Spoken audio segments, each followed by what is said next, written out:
Guys, imagine spending 3 weeks in the stunning Portuguese city of Porto, where every street captivates your heart and where the food is simply amazing. And also where you participate in the challenging yet incredibly rewarding entrepreneurial program, competing to create innovative startups within just 15 days, along with the students from 65 different countries. And on the weekends, you explore the country's beauty with your new friends. Sounds like a perfect summer, doesn't it? But let's start from the very beginning. Last February, my American university announced a few scholarships for the Entrepreneurial summer program in Portugal. Looks amazing, right? Since I studied entrepreneurship, of course, I immediately applied for that. I was super interested, and after an interview and a few days of waiting, I got incredible news that I was accepted as one of 3 students from my college to participate there with the full funding. To say I was super happy, it's such an understatement. Firstly, I went to Madeira, I explored the island and actually made a video from there. Check it out later. And then it was time to head to Porto, the city where I'm gonna spend the next 3 weeks. And this is exactly where I'm going right now. Let's go!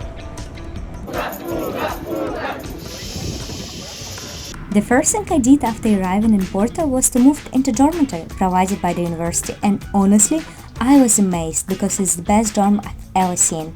It has a laundry facilities, pool table, dining hall and gym, and even a pool, which unfortunately I used only twice that month. And here's what my cozy room looks like.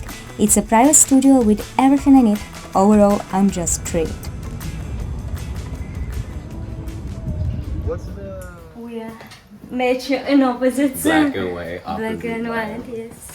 This is our first day, and right now we're going to be divided by teams with different business ideas. Super exciting. On the first day, we decided to walk to university. It was about 25 minutes walk, but at some point we got lost. Okay, that's already one of the buildings of the campus. Basically, we cannot find the way out of this, and it looks like a ghost town, like everything is closed. This road, like we need to cross this fence, but everything is closed, so I suppose we have to return. It turned out it wasn't our university, but we were lucky as the local student was able to let us out through the gates. The European Innovation Academy will actually be held at the University of Porto. On the first day, we had to choose a wristband representing our industry and start networking. After about an hour, there was an introduction where we learned how the 3-week program would unfold, who should be on our teams, and heard a few business and life coaches. You're so young. Later, the team formation process began, with each team needing to have 5 members. So there were 2 options basically on that, I would say, group making, right? First of all, it's to choose someone's team and join someone's business idea, or present yours. And guess what? The last moment when we were going to the second floor already, I decided that I want to present my business idea. Actually, I was thinking all those days that I'm gonna join someone's because it's just a little bit easier, and also I didn't have so much time because of visa problems to develop mine that I have in the last years. But when I was seeing all these entrepreneurs, this networking event, I decided that I want to test mine. So we were going up, I'm making a stand, I'm writing some of the business plan that I was thinking, like what is the idea about. And at some point, I'm not going to lie, I kind of regretted it because there were so many people. Like in general, I think there were around 450 people. And you know, hundreds of people are coming to you. You have to explain very well your business idea. You have to convince them to join you, because in few hours you must find 4 extra people so your business idea can go on. It was so messy, it was so stressful. I was like, my heart was beating, you know, and it was very difficult to convince people for your business idea. But fortunately, after a few hours, I found 2 guys from France who were kind of developers, also a girl from the UK who was in marketing, and a guy from the USA who was a designer. And after that, I had a very good cry. I released all my emotions. And then I rested a little bit, and after that, EIA team decided to create a networking event in the castle.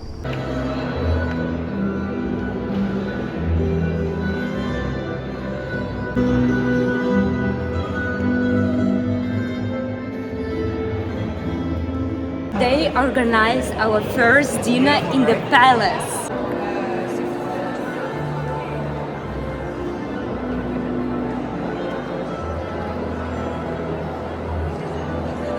pretty phenomenal. The building is amazing. That's it.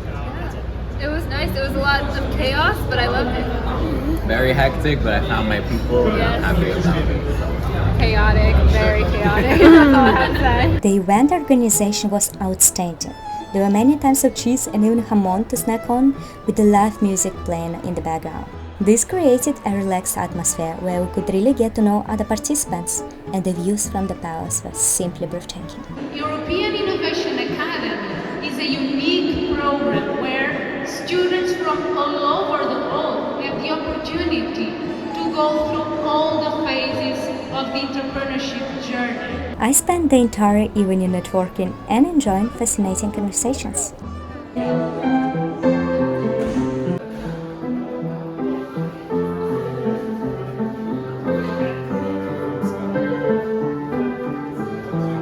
Over the past year, I've been getting the same question from so many of my friends. Daria, can you please let me know? I wanted to ask. I really wanted to know. I was wondering. Where did you get your suitcase? Honestly, I'm not surprised. These suitcases are something special. They're from the brand called Level 8 cases. Travel is more than just getting from point A to point B. It's how we connect with the world, how we dive into new cultures, and how we create memories that last a lifetime. But let's face it, traveling is not always easy, and that's where Level 8 cases comes in. They're built for the modern explorer. Sleek, simple, and crafted with quality materials, Level 8 makes sure you're always ready for your next adventure, so you can focus on making memories and not managing your luggage. And with our 10 discount code, you'll get a 10% off your next purchase, so check it out later. I'm attaching the link in the description. And now, let's continue our video. Imagine my surprise when, after the event at night, 3 members of my team decided to switch to another teams. I was really worried that I wouldn't be able to work on my business project, but fortunately, 2 other French participants and a girl from Spain joined my idea, and we started working on it. What a relief! Everyone turned out to be just wonderful, so everything worked out for the best. That's why the second day went incredibly well. So guys, it's a day number 3. I will be honest, the first days were so intense. I expected that it's going to be lots of work, but I even couldn't expect it's going to be that hard and that much work and that intense. But that's how we grow. I'm super excited.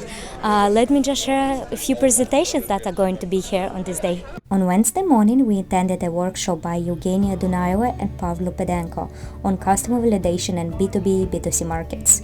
And after that, we spent the usual 6 hours working with our mentor, and this is what it looks like. Alright, it's been another very tiring day. This time we created a survey to check out if our hypothesis of the problem is correct. We also were conducting quite a lot of interviews, talking to lots of people. It definitely took lots of energy. But finally we are going to do something interesting in this trip in Porto, and we are going on a boat ride during the sunset.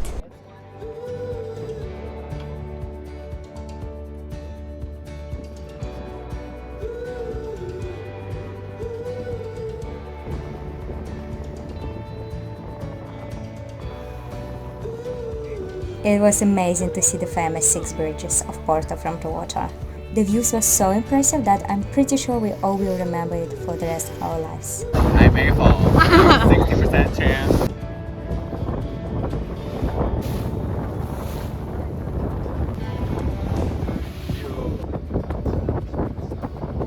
Going home with a belly like this, It was amazing. Thank you. Thank you so much.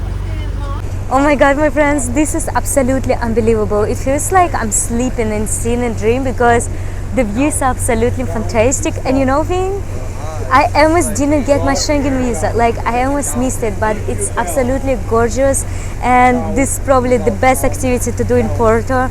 It's taking this boat ride during the sunset.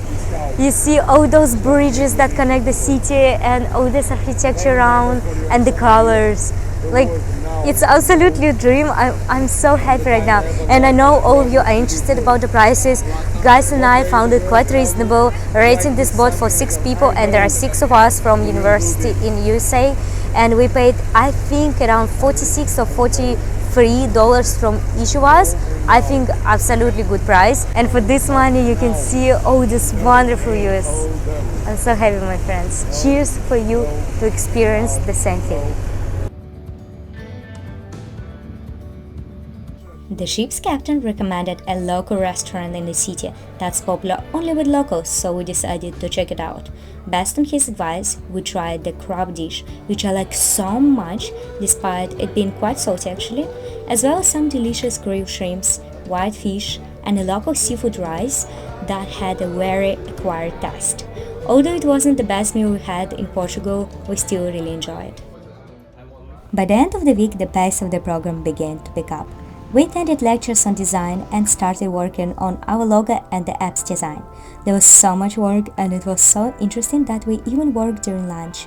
We found a wonderful cafe with delicious food that we wanted to visit every single day, and trust me, we did so, and didn't even feel the need to look for new places. And by the way, here's what inside the university looks like.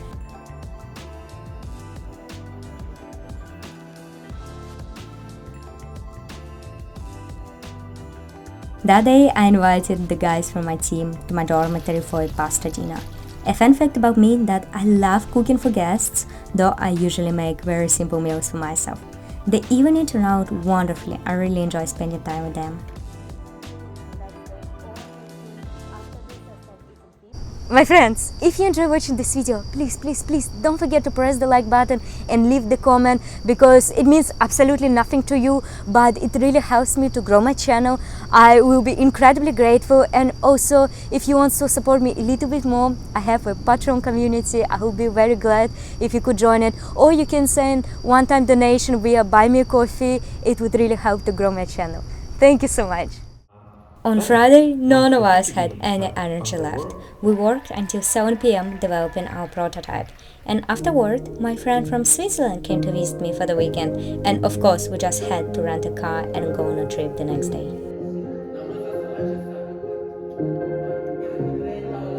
So finally, traveling a little bit around. And we are going right now to one place that was on my vision board for many years. So I'm incredibly excited. And the place that we arrived right now is Nazaré. I know a place where we can go and be alone. So come away. Nazaré is famous all around the world because it's gigantic, I would say enormous waves, the highest in the world that you can see here in the season of October, November. I know also that there are the biggest surfing competition is being held here. I wanted to visit this place so badly.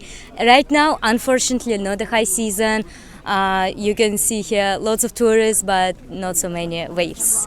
In fact, no waves at all, but it's still super beautiful. I think absolutely worth a visit, so let's go to explore the town a little bit more.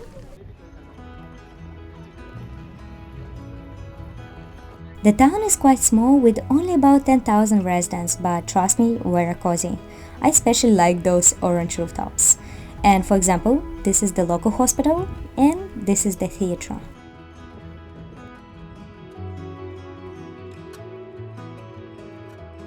While walking around the lighthouse, we had a conversation with a photographer who professionally captures the huge waves in Nazaré during the season. Truly amazing. It's absolutely gorgeous here. Look at this view behind me. And it's crazy to imagine that you see all the sand. Probably it's all covered with water during the wavy season. Wow, super happy I came here. It's so sad I couldn't came for the first time when I just came to Portugal, because the weekends I was supposed to come here, I was robbed and I had to leave. But at the right time, you know, guys, at the right time, you still make your dreams come true.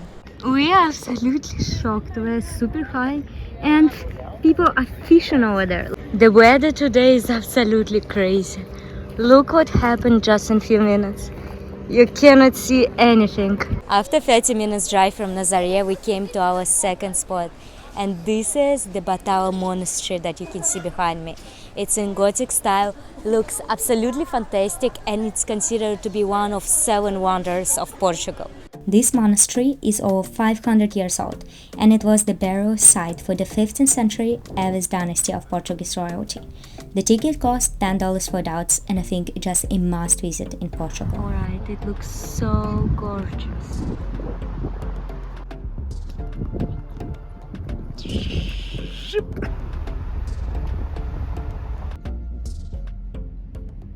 Now we came to another place and it's going to be a short hike.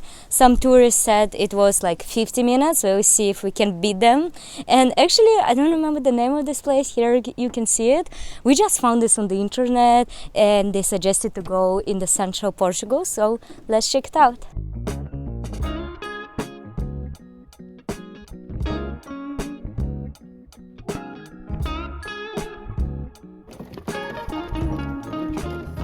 Reviewing this hike after the Madeira hike. Look at this beautiful wooden floor. I can go wherever I want. My feet aren't hurting. I don't think I'm gonna die every 2 seconds. So let's go. Exactly. The hike turned out to be quite easy. After already 20 minutes, we have reached the waterfalls, where we decided to take a short break.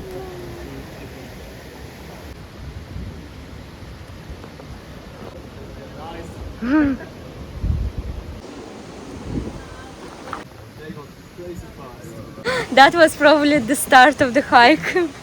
I thought we finished. This is just the beginning. There was a trail that we're going up there, but it's already like 7:30 p.m. so I don't think we're gonna take it. But it's still super lovely here. So if you're looking for, a day trip somewhere where you can chill on the waterfalls to swim there, the water wasn't that cold, I think this place is definitely worth a visit.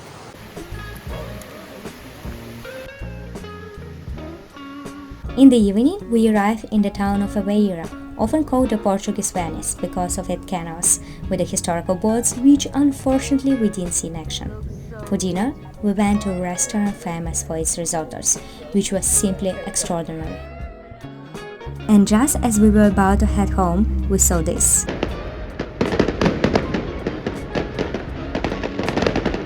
It turned out that EIA was hosting the local Dos Canais festival, which featured something like a water circus. I'd never seen anything like that before, so the experience was absolutely great.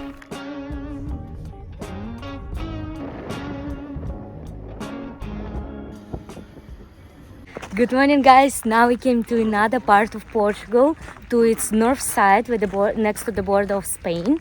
And to be honest, I'm so sleepy. I didn't have my morning coffee, so I was sleeping all the way in the car. But I hope this beauty around gonna wake me up now, and probably hike and swimming in the freezing water of waterfalls here. It's definitely gonna wake me up. There were quite a lot of people, and if we understood correctly, most of them were locals. Unfortunately, to swim properly in the waterfall, you needed to hike up the mountain, which didn't look very safe, so we decided not to take the risk and just sunbathe in the shallows. While we were resting, we noticed that Dominic disappeared, and it looked like he became bored and decided to climb up the mountain. But we are not doing that.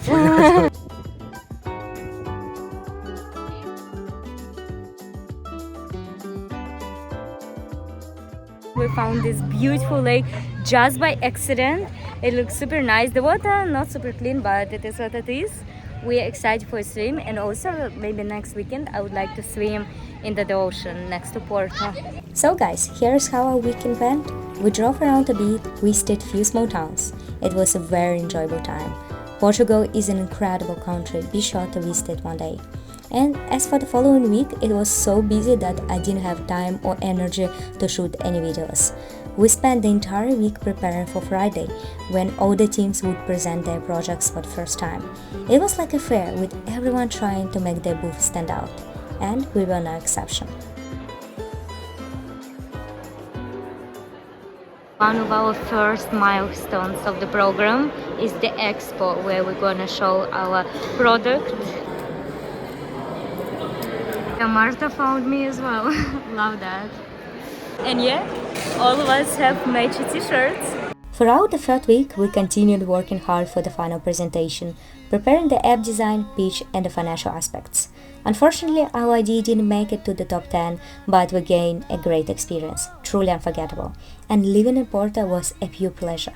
I didn't manage to visit many places due to the busy schedule, but I really enjoyed everything I saw. From the small cute streets, the views from the hills, the fantastic architecture of the old town, and the houses with their different tiles. And friends, if you enjoyed this video, please don't forget to press the like button and subscribe to my channel. And let's explore the world together.